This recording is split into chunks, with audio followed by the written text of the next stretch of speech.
Hello, so today we're just going to look at some basic functions of SolidWorks such as sketching, dimensioning and extruding boss base.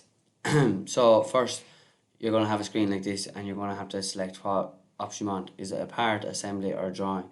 So we're going to want to make our part here. So you just double click on the part and press OK.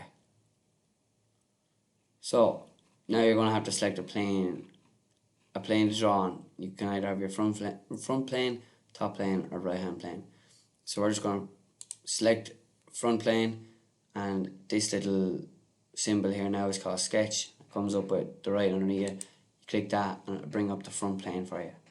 So all we're going to need to know is how to draw a rectangle here for this first lesson.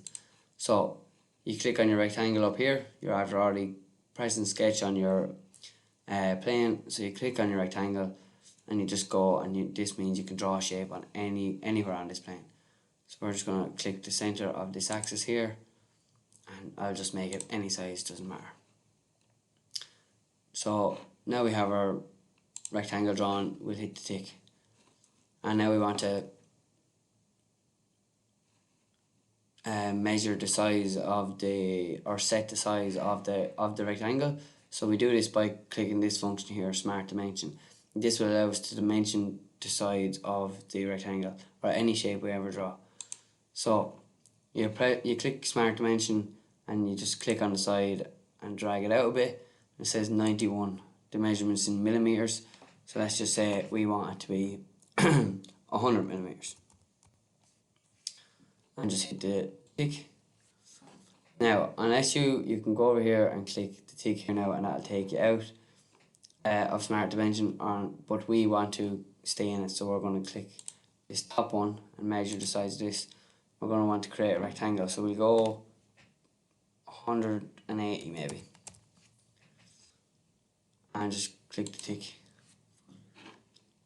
So now we have a rectangle shape. Now we want to actually make it into a 3D object. So what you can do here now is literally click Features, and then this function here, Extrude Boss Base.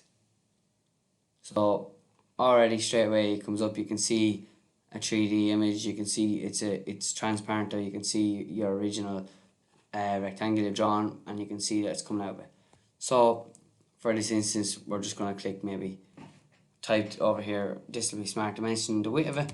We might go 50, and that'll give us our rectangle. Click the tick, and then you can see you can rotate it any way you want. There is your block.